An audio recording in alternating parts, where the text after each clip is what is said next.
መፍትሄው በቂ ፕሮቲን መመገብ። ሁለተኛ መፍትሄ በቂ ወክ ማድረግ፣ በቂ እንቅስቃሴ ማድረግ።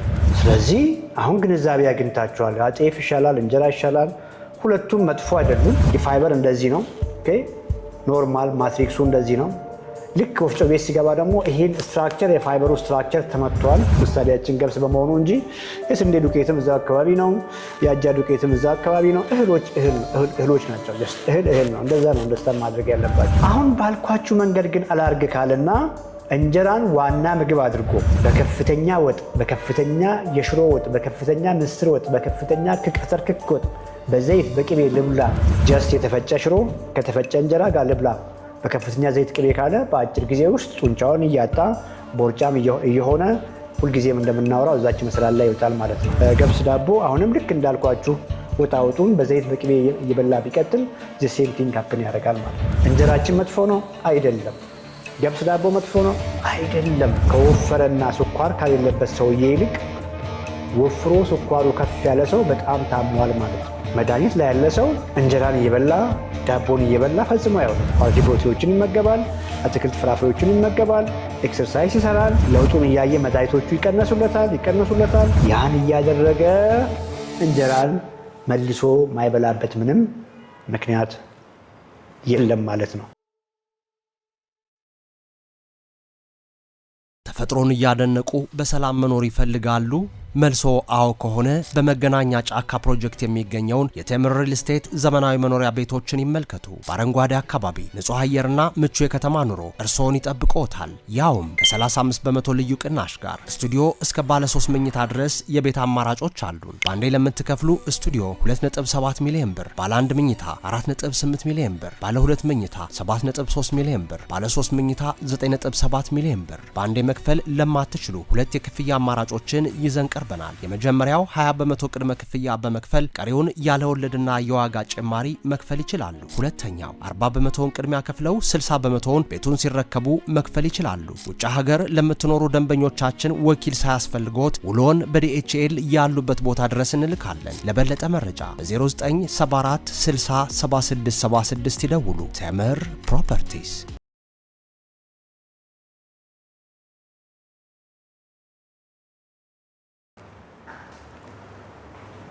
እነዚህ ሜታቦሊክ ኢሹዎች እነ ስኳር በሽታ ውፍረትን ነው እያልኩ ያለሁት።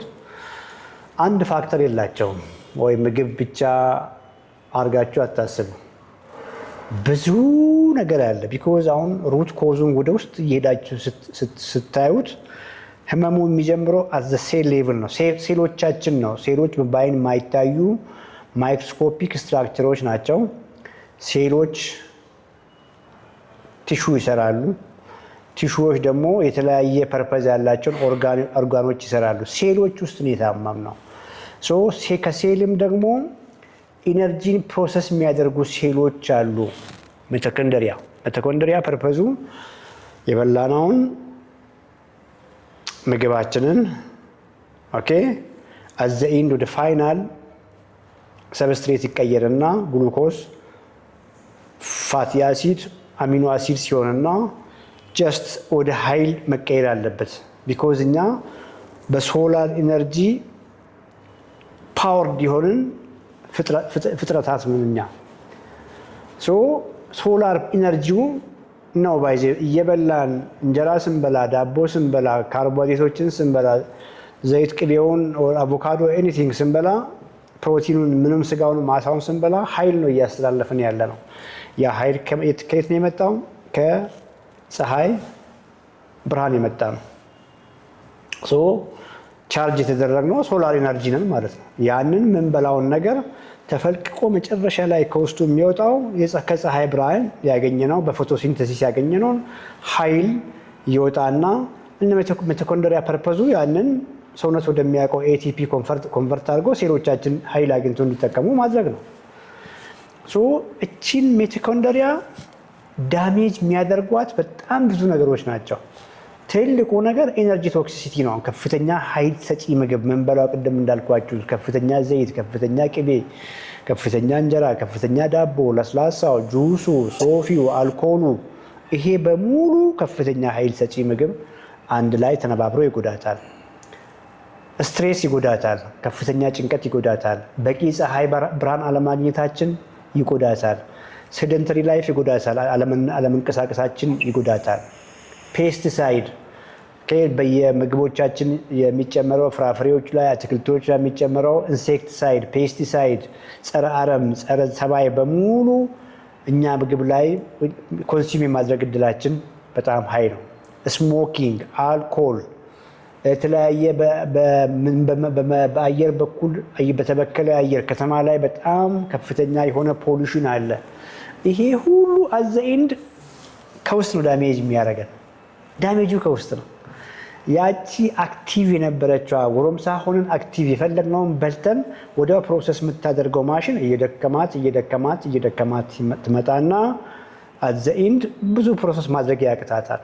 እሱ ብዙ ፕሮሰስ ማድረግ ሲያቅታት የመጣው ኃይል መሄጃ የለውም።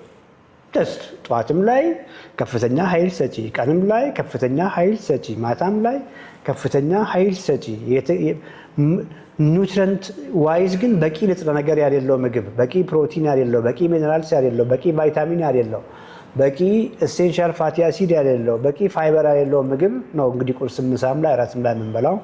ብዙ አንንቀሳቀስም፣ አንሰራም፣ የፀሐይ ብርሃን አናገኝም፣ እንጨነቃለን፣ እንቅልፋችን ቆንጆ አይደለም።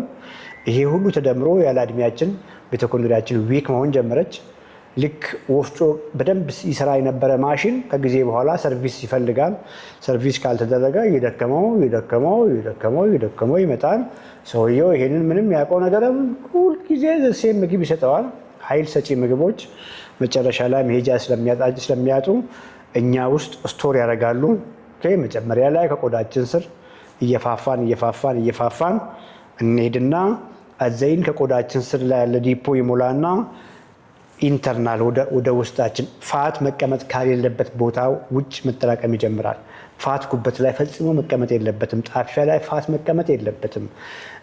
ኦርጋኖቻችን ዙሪያ ላይ ፋት መቀመጥ የለበትም። ሰውነት ማስቀመጫ ሲያጣ ነው ቅድም እንዳልኳችሁ እዛ ላይ ስቶሪ ያደረገው። አዘይን ነገሮች ይቀጥላሉ። ሰውነታችን ኦርጋናችን ውስጥ የተቀመጠውን ፋት በቃኝ ይላል፣ ይሞላል። የት ሂድ ታዲያ? ኃይል ሰጪ እየመጣ ነው ስኳር፣ ኃይል ሰጪ እየመጣ ነው ፋት። የት ሂድ? ፋቱ በትራይግሊሰራይድ በኩል ደም ላይ ከፍ ማለት ይጀምራል። ለምንድነው ደም ላይ ከፍ ያለው? መሄጃ ስላጣ ነው። ሳቹሬትድ ሆኖ ነው። የት ያርገታል ሰውነት? ፋት የሚቀመጠው ፋት ሴል ውስጥ ነው። ፋት ደግሞ ሴፍ ፋት ቅድም እንዳልኳችሁ ከቆዳ ስር ነው። ሞላ የት ያስቀምጥ? እሱም ሞልቶ እኮ ሆዳችን ውስጥ አስቀመጠ። እሱም ሞልቶ ጉበታችን ውስጥ አፊያችን ውስጥ አስቀመጠ። ሞላ እሱ መሄጃ ሲያጣ ትራይግሊሰራይድ የሚባለው በጣም ደማችሁ ላይ ከፍ እያለ ይሄዳል። ሴም ቲንግ ስኳርም በፊት ትርፍ ሲሆን ሰውነት ወደ ስብ ቀይሮ ያስቀምጠው ነበር። አሁን በቃ ስብ ወደ ስብ የሚቀመጥ የለም። ዳይሬክት ግሉኮስ ግላይኮጂን ሞልቷል። ጡንቻ ላይ ይቀመጣል። በፊት አንንቀሳቀስም። ግላይኮጂን ጡንቻ ላይ ያለውን ሮጠን የምናቃጥል ሰዎች አይደለንም። ጡንቻ ላይ ነው የሚቀመጠው፣ ሞልቷል። ጉበት ላይ 100 ግራም ብቻ ነው የሚይዘው ጉበት፣ እሱም ደግሞ ሞልቷል። የት ሂድ ግሉኮስ? ስለዚህ መሄጃ ስላጣ ነው ግሉኮስም ደማችን ላይ ከፍ ያለው። ያ በሽታ ስሙ ምን ይባላል? ደማችን ላይ ግሉኮስ ከፍ ሲል ዲያቤተስ ይባላል። ኦኬ። ቅድም እንዳልኳችሁ ደግሞ ሌላውም የሊፒድ የዲስሊፒዲሚያ ኢሹም የሊፒድ አብኖርማሊቲ ኢሹም እሱን ተከትሎ ይመጣል። ከዚያ በኋላ ታሪኩ ዘሴም ነው እንግዲህ እየቀጠለ ይሄዳል። ደም ስሮች ይጎዳሉ። ወደ ልብ የሚሄድ ደም ስር ሲጎዳ ኦኬ ኢስኬሚክ ሃርት ዲዚዝ፣ ከጊዜ በኋላ ደግሞ ፕላክ ፎርም ያደርገው ደግሞ ራፕቸር ሲያደርግ ብሎኬጅ ይመጣል። ሃርት አታክ አምቡላንስ መሯሯጥ ይመጣል ማለት ነው። ወደ ብሬን የሚሄደው ደግሞ ወይ ራፕቸር አድርጎ ወይ ደግሞ ብሎክ አድርጎ አንዱን የብሬን ክፍል ሻት ዳውን ሲያደርግ ስትሮክ መጣ ይባላል። ወደ ኩላሊት የሚሄደውም ደግሞ ከጊዜ በኋላ እሷም ብሎክ እያደረገች ኢንፍሌምድ እየሆነች እየታመመች ማጣራት አቅሟ እየደከመ ሲሄድ ሲኬዲ1 ይባላል። አንደኛ ደረጃ ኩላሊት ጉዳት፣ ሁለተኛ ደረጃ እየተባለ እስከ 5ኛ ይሄዳል። እዚህን ዳያሊሲስ ላይ ይሆናል። አይን ሻዳውን ያደርጋል። ነርቮች ኮምፕሊት ዳሜጅ ይሆናሉ። ሴክሹዋል ኦርጋኖች ዳሜጅ ይሆናሉ። ምንም አይመጣ ነገር አለ። ሶ ምንድነው እየሆነ ያለው? መቋቋም ከምንችለው በፊት በላይ ከፍተኛ ኃይል ሰጪ ምግብ ምንድነው ኃይል ሰጪ ግራ እንዳትጋቡ ከፍተኛ ካርቦሃይድሬት እየበላን ነው። ምንድነው ካርቦሃይድሬት? ግራ እንዳትጋቡ። ብዙ እንጀራ እየበላን ነው። ብዙ ዳቦ እየበላን ነው። ብዙ የሚጠጡ ነገሮችን ለስላሳ፣ ጁስ፣ ድሪንክ፣ ኢነርጂ ድሪንክ፣ ቢራውን፣ መጠጡን ብዙ አቢዩዝ እያደረግን ነው። ሌላስ? ብዙ ዘይት እየተጠቀምን ነው። ብዙ ቅቤ እየተጠቀምን ነው። ብዙ ጮማ እየተጠቀምን ነው። ሌላስ? አንንቀሳቀስም፣ ወክ አናደርግም። ሌላስ? ሰውነታችንን ቢውልድ አናደርግም። ጡንቻችን ለመገንባት ጥረት አናደርግም። ሌላስ? በቂ ፕሮቲን አንመገብም። በቃ መፍትሄውስ ሲምፕል። አሁን ይሄን ያክል አንደርስታንድ ካደረጋችሁ መፍትሄው በቂ ፕሮቲን መመገብ። ሁለተኛ መፍትሄ በቂ ወክ ማድረግ፣ በቂ እንቅስቃሴ ማድረግ። ሶስተኛ እና የመጨረሻው ኮመንት ላይ ጻፉልኝ። እየተከታተላችሁኝ ከሆነ ኮመንት ላይ ጻፉልኛ። ልያችሁ ውስጥ የሚከታተለኝን ሰው ልይ።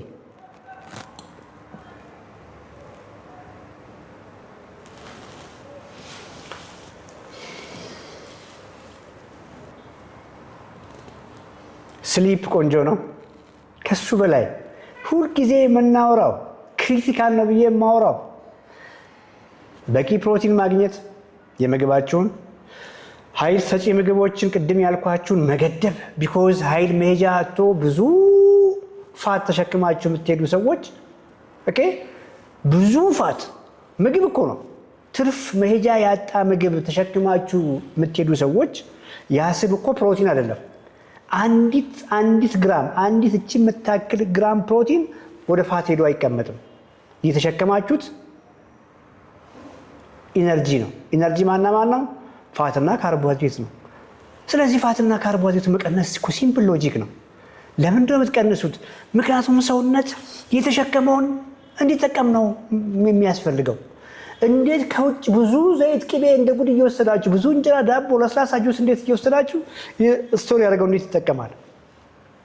ስለዚህ በቂ ፕሮቲን። ይሄን ጥያቄማ የስ ኤክሰርሳይዝ ወይም ደግሞ ሊፍቲንግ በቃ ከኤክሰርሳይዝም እንደው ከፍ እኮ ለማድረግ ነው። የጡንቻ ስፖርት ዌይት ሊፍቲንግ ወይም ደግሞ ዌይት ትሬኒንግ ላይ ፎከስ አደረጋችሁ። በቃ ኳሊቲ ፕሮቲኖችን አገኛችሁ። ኃይል ሰጪ ምግቦችን ዘይት፣ ቅቤውን፣ ዳቦ፣ እንጀራ፣ ሩዝ፣ ፓስታ፣ መኮረኒ፣ ለስላሳ ጁሱን አልኮልን ጨምሮ ብሎክ አደረጋችሁ። ወክ ማድረግ ጀመራችሁ። የጡንቻ ስፖርት መስራት ጀመራችሁ። እንቅልፋችሁ መተኛት፣ ሶሻል ምናምን በቂ ቫይታሚን ዲ፣ ፀሐይ ላይ መውጣት ምናምን ፕላስ ናቸው።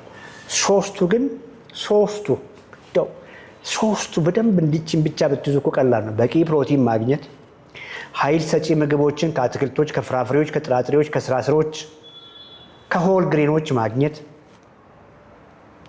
ዘይት ቅቤን ኮምፕሊትሊ ለማብሰያ ብቻ መጠቀም፣ በጣም ትንሽ ማድረግ፣ ወክ ማድረግ፣ ክብደት ማንሳት።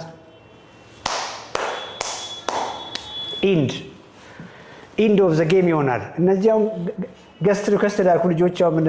ምን እንድናወራ ጨረስን እኮ። ኢንድ በቃ ምንም እንደ ኮምፕሊኬት አታርጉ። ምን ይከብዳል? ምንም እኮ አይከብድም። ዌይት ሊፍቲንግ የስ ክፍሌ ደሴ የስ ጎበዝ። ዌይት ሊፍቲንግ እሱ ላይ አትደራደሩ።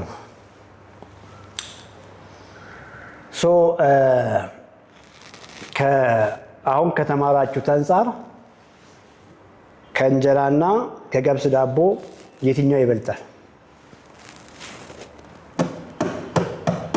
ኮመንት ላይ ጻፉልኝ። በደንብ የገባው ሰው ከእንጀራና ከዳቦ ማን ይበልጣል?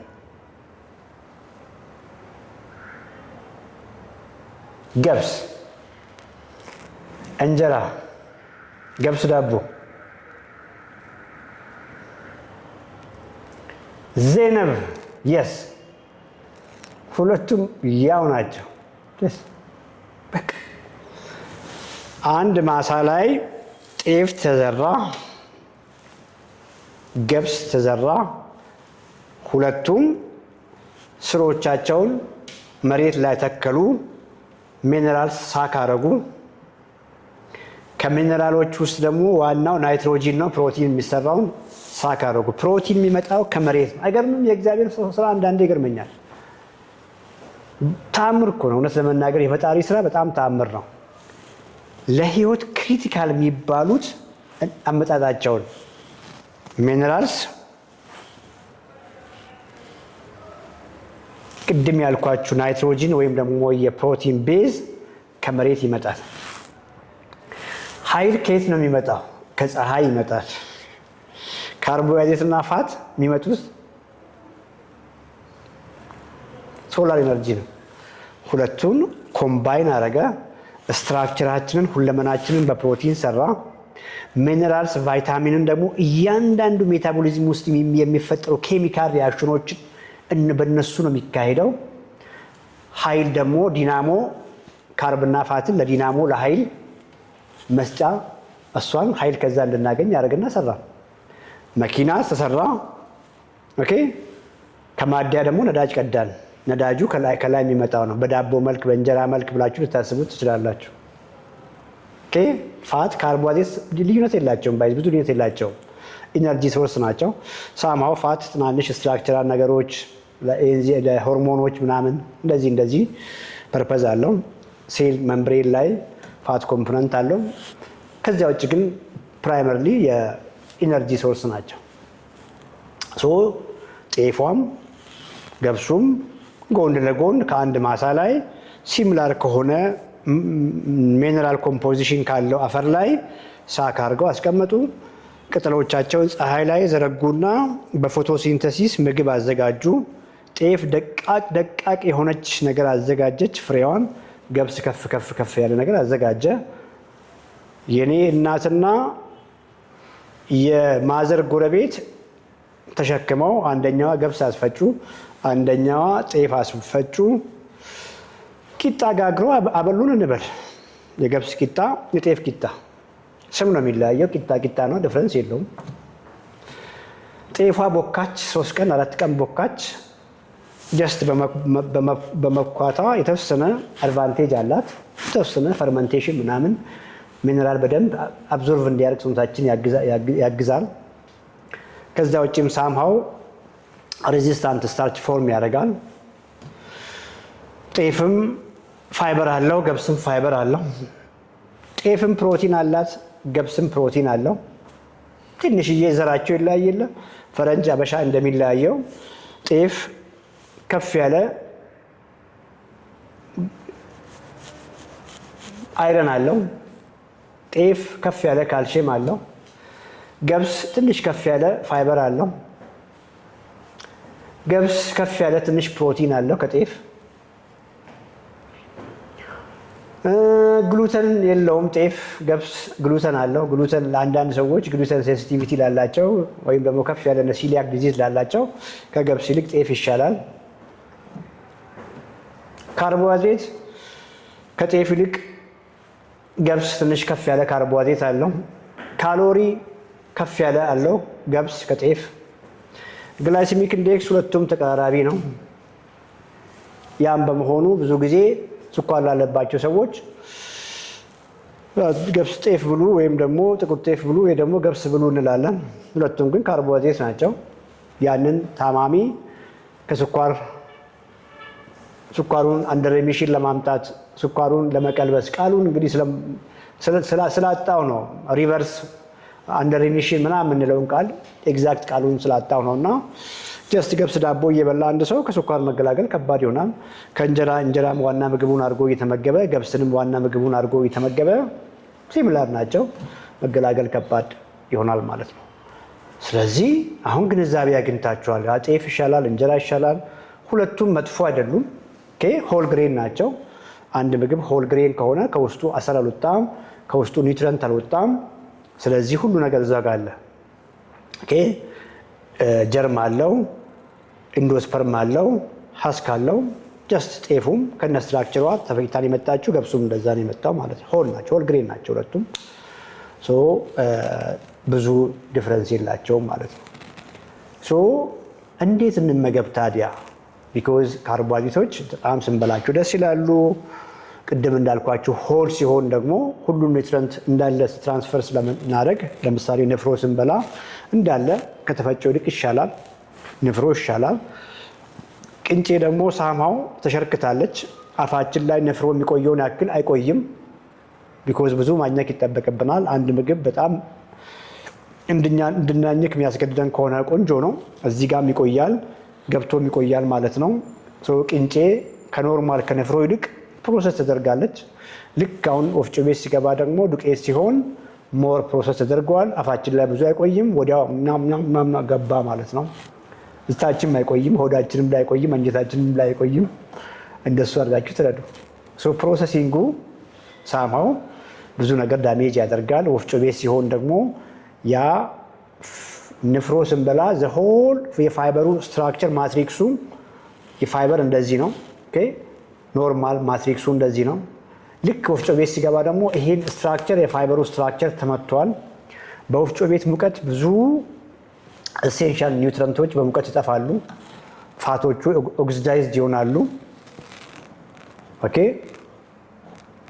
ብዙ ነገር ስቲል ግን ሙሉ በሙሉ ከውስጡ ፋይበር ወጥቶ ብዙ ኒውትረንት ወጥቶ እንደ ነጭ ፍርኖ ዱቄት ኮምፔር ስታደርጉ ሺህ ጊዜ እነ ጤፍ ዱቄት እነ ስንዴ እነ ገብስ ዱቄት ምሳሌያችን ገብስ በመሆኑ እንጂ የስንዴ ዱቄትም እዛ አካባቢ ነው። የአጃ ዱቄትም እዛ አካባቢ ነው። እህሎች ናቸው። እህል ነው። እንደዛ ነው እንደስታን ማድረግ ያለባቸው። ከዚያ ውጪ ሲግኒፊካንት የሆነ ዲፍረንስ የለው። እንዴት እንመገባቸው? ሄልዚ የሆነ ሰው አንድ ሰው ሜታቦሊካሊ ሄልዚ ነው ብለን የምንለው ኢንሱሊን ሬዚስታንስ የለውም። ፋስቲንግ ኢንሱሊን ቢታይ ኖርማል ነው። ሆማ አይአር የምንለው ኖርማል ነው።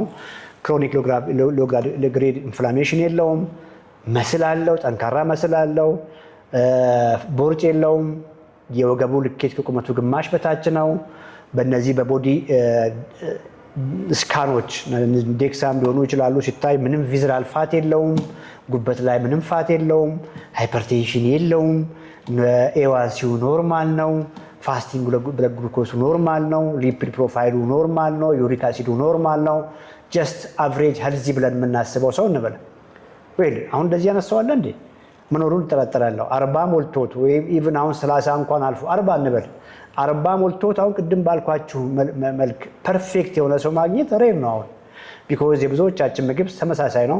የእንቅስቃሴ ልምምዳችንም ተመሳሳይ ነው። ሄልዚ የሆነ ሰው እንጀራ መመገብ ይችላል ወይ? የስ። ዳቦ መመገብ ይችላል? ይገብስ? የስ። ለምን አይችልም? በደንብ ይችላል። እንዴት? በቂ ፕሮቲን ሁልጊዜ አይደራደርም። በቀን የሚያስፈልገውን ያገኛል። አትክልት ፍራፍሬዎቹን ይመገባል። ጥራጥሬዎቹን ይመገባል። ስራስሮቹን ይመገባል። ሆል ግሬኖችን ሲያስፈልግ ይመገባል። ዳቦም ሲያስፈልገው ይመገባል። ፕሪፈረብል ቅድም እንዳልነው ገብስ ዳቦ ወይም ደግሞ የእንጀራ ዳቦ፣ የጤፍ ዳቦ። ቢኮዝ አሁን እንጀራ ልዩ እንዳታደርጉት ነው። ጀስት ገብስ ዳቦ፣ የጤፍ ዳቦ ወይም ደግሞ እንጀራ ይመገባል ማለት ነው። ክሊር። አሁን ባልኳችሁ መንገድ ግን አላርግ ካለና እንጀራን ዋና ምግብ አድርጎ በከፍተኛ ወጥ፣ በከፍተኛ የሽሮ ወጥ፣ በከፍተኛ ምስር ወጥ፣ በከፍተኛ ቀትር ክክ ወጥ፣ በዘይት በቅቤ ልብላ፣ በቂ ፕሮቲን ባላገኘበት ኤንቫይሮንመንት ልብላ፣ አትክልት ፍራፍሬ አልጠቀም፣ ጥራጥሬ አልጠቀም፣ ቅድም እንዳልኳችሁ ጀስት የተፈጨ ሽሮ ከተፈጨ እንጀራ ጋር ልብላ፣ በከፍተኛ ዘይት ቅቤ ካለ በአጭር ጊዜ ውስጥ ጡንቻውን እያጣ ቦርጫም እየሆነ ሁልጊዜም እንደምናወራው እዛች መሰላል ላይ ይወጣል ማለት ነው። ያ ሰው ልክ እንጀራ አልፈልግም ዳቦ ነው የሚሻለኝ ገብስ ብሎ በገብስ ዳቦ አሁንም ልክ እንዳልኳችሁ ወጣውጡን በዘይት በቅቤ እየበላ ቢቀጥል ሴም ቲንግ ሀፕን ያደርጋል ማለት ነው። ሜታቦሊካሊ ሄልዚ የሆነም ሰው በቂ ፕሮቲን እያገኘ ተጨማሪ ይህን ማድረግ ይችላል። ውፍረት ያለው ሰው ሆኖ ምንም ዲያቤተስ ኢሹ ያለው ሰው እንዴት ያርግ? ውፍረት ነው፣ ከፍተኛ በውርጭ ጋር ነው እየታገለ ያለው። የተወሰነ ጊዜ ጀስት ፕሮቲኖች አይጎሉም። ለማንኛውም ሰው ፕሮቲን ቤዝ አይጎልም። ይሄንን በደንብ ያገኛችሁን ይመስለኛል። ዘን አትክልት ፍራፍሬዎችን፣ ጥራጥሬዎችን ሄልዚ ካርብ የምንላቸውን ቤዝ አድርጎ እዛ ላይ ኤክሰርሳይዝ እያደረገ ጡንቻ ቢውልድ እያደረገ የተወሰነ ጊዜ ገብስ ዳቦን እንጀራውን ሆልድ ቢያደርግ ቆንጆ ነው። ከጊዜ በኋላ ግን ኤክሰርሳይዝ ሌቭሉን እያየ ልክ ሆል ግሬኖችን እንደሚመገብ ሁሉ እንጀራ መጨመር ገብስ ዳቦም እየጨመረ ይቀጥላል። የቀን ፕሮቲን መጠኑ ሁልጊዜ አይጎልም። ምግብ ላይ ዘይት ቅቤው ሁልጊዜ ሊሚት ተደርጎ ማለት ነው። ኤክሰርሳይዝ ይሰራል፣ ለውጡን እያየ የቀን የቀን እንደው ካሎሪ ብለውን ቀን ስለማልወድ ነው። ስቲል ኢነርጂ ዴፊሲት ካሎሪ ዴፊሲት ውስጥ እስካለ ድረስ እንጀራውንም ዳቦንም መጠቀም ይችላል። ክብደት ለመቀነስ እየሞከረ ላለ ሰው ነው አሁን እያወራን ያለ ነው። ችግሩ ግን ሰውየው ከውፍረት አልፎ በጣም ወፍሮ ስኳሩ ከፍ ብሎ የስኳር መድኃኒት ላይ ያለ ሰው ቢሆን አያችሁ፣ ከወፈረና ስኳር ከሌለበት ሰውዬ ይልቅ ወፍሮ ስኳሩ ከፍ ያለ ሰው በጣም ታሟል ማለት ነው። ወፍሮ ስኳሩ ከፍ ብሎ አይኑ የተጎዳ ሰው ደግሞ ከዛኛው በላይ ታሟል ማለት ነው። ልቡ የተጎዳ ሰው በስኳር ሃርት አታክ፣ ስትሮክ፣ የኩላሊት ኢሹ ያለ ደግሞ በጣም ከሁሉም ከፍ ብሎ ታሟል ማለት ነው። እንደሱ ነው ማሰብ ያለባቸው። ስለዚህ መድኃኒት ላይ ያለ ሰው እንጀራን እየበላ ዳቦን እየበላ ፈጽሞ አይሆንም። ኳሊቲ ፕሮቲኖችን ይመገባል፣ አትክልት ፍራፍሬዎችን ይመገባል፣ ኤክሰርሳይዝ ይሰራል። ለውጡን እያየ መድኃኒቶቹ ይቀነሱለታል። ምናልባትም ወደ ማቆም ድረስ ይሄዳል። ወይ ከጊዜ በኋላ ለክብደት የሚያደርገው ሰውዬ ለምሳሌ በጊዜ ነገሮቹ ደህና ሊሆኑ ይችላሉ። ይሄኛው ግን ከመድኃኒት ጋር ያለ ሰው በጣም ረዥም ጊዜ ፋይት አድርጎ የተሻለ ጡንቻ ገንብቶ የሚቋቋም ሰውነት ሜታቦሊክ ካፓሲቲውን የሚቋቋም ሰውነት መስሉን ቢውልድ እያደረገ ስኳሩ ስቴብላይዝ ካደረገ በኋላ እነ እንጀራን እነ ዳቦን ወደ ምግቡ መመለስ ይችላል። ወደ ምግቡ በመለሰበት ጊዜም ስቲል በቂ ፕሮቲን ማግኘት ላይ አሁንም አይደራደርም። በቂ ፕሮቲን ያገኛል፣ አይደራደርም በሱ ላይ። አትክልት ፍራፍሬዎችን ይመገባል፣ ጥራጥሬውን ይመገባል፣ ድንች ስኳር ድንቹን ይመገባል ምናምን። ወክ ያደርጋል በየቀኑ፣ ክብደት ያነሳል። ክብደት በየቀኑ አይነሳም። እሺ በሳምንት 2 ሜታቦሊክ ሄልዝ ነው የማወራው እኔ። በጣም በእኛ እድሜ ያለ ሰው፣ በጣም ከውፍረት ጋር እየታገለ ያለ ሰው፣ አቅሙ የደከመ ሰው ብድግ ብሎ አንድ ከፍተኛ ነገር ማንሳት የለበትም። በባለሙያ እገዛ በትንሽ ተጀምሮ በሳምንት 2 ቀን በሳምንት ከሰራችሁ በቂ ነው። ያን እያደረገ እንጀራን መልሶ ማይበላበት ምንም ምክንያት የለም ማለት ነው። እንጀራችን መጥፎ ነው አይደለም። ገብስ ዳቦ መጥፎ ነው አይደለም። የበላንበት መንገድ እኛን ኮምፕሊትሊ እንዳንቋቋም አደረገ። እኛ ሀገር ዋና ስቴፕላችን እንጀራ ስለሆነ ነው ስለ እንጀራ ብዙ ጊዜ በተደጋጋሚ የምናወራው። ህንዶችስ እንጀራ ይበላሉ እንዴ? አይበሉም። የህንዶች ዋና ምግብ ምንድን ነው? ኮመንት ላይ ጻፉልኝ።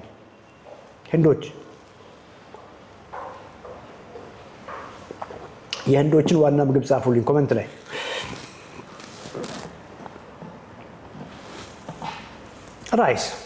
ራይስ በጣም ይጠቀማሉ። ሩዝ ይጠቀማሉ። ሌላስ? ቤጂ፣ ራይስ፣ ኬሪ፣ ከፍተኛ ፋት አለው ከሪ። ቂጣ፣ እነዚህ ሸባቴ ነው። ቸባቴ የሚሏቸው ቂጣ እንግዲህ አሁን ስሙን ተዉት። ቅድም የጤፍ ዳቦ እንጀራን ለመግለጽ ተጠቀምን። የገብስ ዳቦ፣ አሁን ደግሞ ሩዝ፣ ራይስ ሴም ግሬን እህል ነው። ከመሬት ቅድም እንዳልኳችሁ ሳክ አረገ። ኃይል ደግሞ ከፀሐይ ብርሃን አገኘ። በፎቶሲንተሲስ ኃይል ስቶር አረገ። ካርቦሃይድሬት ነው። ሳማው ፕሮቲን አለው፣ ሳማው ፋይበር አለው። አለቀ። ስማቸው ነው የሚለያየው። በስፔሽሳቸው ትናንሽ ልዩነቶች ሊኖሩ ይችላሉ። በስፔሽሳቸው ጤፍ አንድ ስፔሽስ ነው፣ ስንዴ ሌላ ስፔሽስ ነው፣ አጃ ሌላ ስፔሽስ ነው። ትናንሽ አንዱ ሚነራሉ ከፍ ያለ ነው፣ አንዱ ፋይበሩ ከፍ ያለ ነው፣ አንዱ ሳማው ከፍ ያለ ፕሮቲን አለው፣ አንዱ ዝቅ ያለ ፕሮቲን አለው፣ አንዱ ከፍ ያለ ካልሲየም አለው፣ አንዱ ዝቅ ያለ አለው። እንደዚህ ልክ ሰው በመልካችን ሁላችንም እንደምንለያየው ማለት ነው። ከዚያ ውጪ ህንዳዊስ እንጀራ በልቶ ነው እንዴት አመመው? አይደለም። በተለይ የህንድን ካልቸር ሜቢ ብዙዎች ልታውቁት ትችላላችሁ። በተለይ አኒማል ፕሮቲኖችን ብዙዎች አይበሉም። ብዙዎቹ ቬጋን ናቸው፣ ቬጂቴሪያን ቬጋን ምናምን ናቸው። እና ከፍተኛ ካርቦሃይድሬት ነው የሚበሉት፣ ከፍተኛ ሩዝ ነው የሚበሉት፣ ከፍተኛ ቻፓቲውን ነው የሚበሉት። ከምን ጋር? ከፍተኛ ሲድ ኦይል፣ ከፍተኛ ዘይት ጋር ነው የሚጠቀሙት። ከፍተኛ ይሄ የአትክልት ቅቤ ያለ አይደል? የአትክልት ቅቤ በጣም ይጠቀማሉ። በጣም በቃ ሄልዚ ነው ተብሎ በጣም እንደ ጉድ ነው ምግባቸው ላይ የሚጠቀሙት። ብዙዎቹ የአኒማል ፕሮዳክቶችን ስለማይበሉ እምነታቸውም ስለሚከለክላቸው በጣም ነው የሚበሉት። ዓለም ላይ አሁን ህንዶች በጣም በስኳር በሽታ በዚህ ነው እየተጠቁ ያሉት። ወዴት እንሂድ አሁን? ወደ ቻይና እንሂድ። ቻይናም ስቴፕላቸው ምንድን ነው? ራይስ ነው። ራይስ በጣም ይበላሉ። ሳማው እነሱ ፕሮቲን እንዲሁም ይሻላሉ ይበላሉ። ፋት አጠቃቀማቸውም እንደዛ ነው። ኤክስትሪም ማለት ነው። ሶ እንጀራ አስኢፍ መጥፎ እንደሆነ አድርጋችሁ አታስቡ። እንጀራን ከእህሎች ጋር ጤፍን ከእህሎች ጋር ኮምፔር ስታደርጓት ከእህሎች ጋር ነው ከእህል ጋር ነው የምታወዳድሩት። ከእህሎች ጋር ስትወዳደር ሱፐር ምግብ ናት፣ ሱፐር ፉድ ናት። ይህንኑ ሰዎች መጨበጥ ብዙ ጊዜ የሚያቅታቸው። ሱፐር ኢነሴንስ ከግሬኖችን ስታወዳድሩ ጤፍ ደረጃ ላይ ቢቀመጥ ኤ ውስጥ ትገባለች፣ የኤ ፕላስም ውስጥ ትገባለች። እህሎች ጋር ግሬንን ከግሬን ጋር ነው የምታወዳድሩት። ጤፍ ከእህሎች ይሻላል ማለት ሁሉን ነገር ያሟላ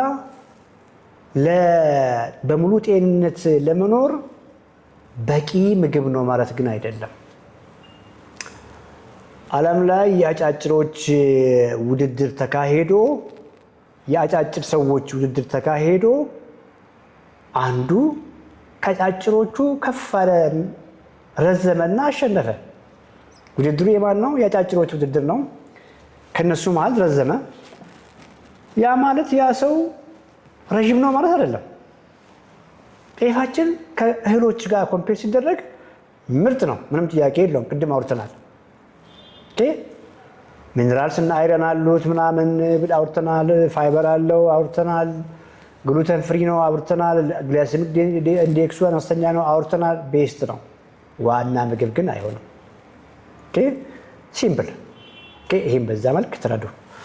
በቂ ኒውትረንት ያላቸው በቂ ፕሮቲን ያላቸው ኒውትረንት ዴንስ የሆኑት የአኒማል ፕሮቲኖቹ ናቸው። ሁልጊዜ የምናወራቸው ኳሊቲ ፕሮቲን ብለምንላቸው ጤፍን ከእሷ ጋር ማሳሳም ይቻላል። ይሄን ካልን ዘንድ አንድ ኤክሰርሳይዝ የሚያደርግ ሰው በቀን የሚያስፈልገውን ፕሮቲን ለምሳሌ ከአሳ እያገኘ እንጀራን ዋና ምግብ አድርጎ መመገብ ይችላል ወይ ብለን እንውሰድ። ሄልዚ ነው፣ ፊዚካሊ ፊት ነው፣ ኤክሰርሳይዝ ያደርጋል፣ በቀን የሚያስፈልገውን ኳሊቲ ፕሮቲኖችን ያገኛል። ያንን አሳ ግን ከእንጀራ ጋር ነው የምበላው ብሎ ቢል ያን ምግቡን ሲያበስል ከፍተኛ ዘይት ቅቤ እስካላደረገ ድረስ ያን አክል ኢሹ አይሆንም። ቢኮዝ በቀን የሚያስፈልገው መንቴናንስ ካሎሪ ላይ እስካለ ድረስ ሰውነቱን መንቴን አድርጎ መቀጠል ይችላል። ችግሩ እንጀራ አይደለም ነው እያልኳቸው ያለሁት። ችግሩ እንጀራን ዋና ምግብ አደረግን። በቂ ፕሮቲን በማንበላበት ኤንቫይሮንመንት ሰውነት ፕሮቲንን ስለሚያሳድድ ምን ያርግ ታዲያ? ፊት ለፊቱ የቀረበለት ፕሮቲን ያለው ምግብ ያ እንጀራ እኮ ነው። ፊት ለፊቱ ፕሮቲን አለው ብሎ ሰውነት እያሰበ ያለው ያችን ሽሮ እኮ ነው። እሱም ብዙ ያስበላናል ፕሮቲን ፍለጋ። ያ በመሆኑ እንደ ጉድ በላን በልተን አንረካም። ጠዋት ከመጠን በላይ በልተን ምሳም ላይ እራትም ላይ ምንም ላይ ያስርበናል፣ ያስበላናል። ቅድም እንዳልኳችሁ ከፍተኛ ኃይል ሰጪ ሰውነት ደግሞ ኃይሉ የተላከለት ሰውነት እየደከመ አቅሙ እያነሰ ከፍ ያለ ኃይል ስቶር እያደረግን ለዚህ ሁሉ ተዳረግን ማለት ነው። ተፈጥሮን እያደነቁ በሰላም መኖር ይፈልጋሉ? መልሶ አዎ ከሆነ በመገናኛ ጫካ ፕሮጀክት የሚገኘውን የቴምር ሪል ስቴት ዘመናዊ መኖሪያ ቤቶችን ይመልከቱ። በአረንጓዴ አካባቢ ንጹህ አየርና ምቹ የከተማ ኑሮ እርስዎን ይጠብቅዎታል። ያውም በ35 በመቶ ልዩ ቅናሽ ጋር ስቱዲዮ እስከ ባለ 3 መኝታ ድረስ የቤት አማራጮች አሉን። በአንዴ ለምትከፍሉ ስቱዲዮ 2.7 ሚሊዮን ብር፣ ባለ 1 መኝታ 4.8 ሚሊዮን ብር፣ ባለ 2 መኝታ 7.3 ሚሊዮን ብር፣ ባለ 3 መኝታ 9.7 ሚሊዮን ብር። በአንዴ መክፈል ለማትችሉ ሁለት የክፍያ አማራጮችን ይዘን ቀርበናል። የመጀመሪያው 20 በመቶ ቅድመ ክፍያ በመክፈል ቀሪውን ያለ ወለድና የዋጋ ጭማሪ መክፈል ይችላሉ። ሁለተኛው 40 በመቶውን ቅድሚያ ከፍለው 60 በመቶውን ቤቱን ሲረከቡ መክፈል ይችላሉ። ውጭ ሀገር ለምትኖሩ ደንበኞቻችን ወኪል ሳያስፈልጎት ውሎን በዲኤችኤል ያሉበት ቦታ ድረስ እንልካለን። ለበለጠ መረጃ በ0974 60 7676 ይደውሉ። ቴምር ፕሮፐርቲስ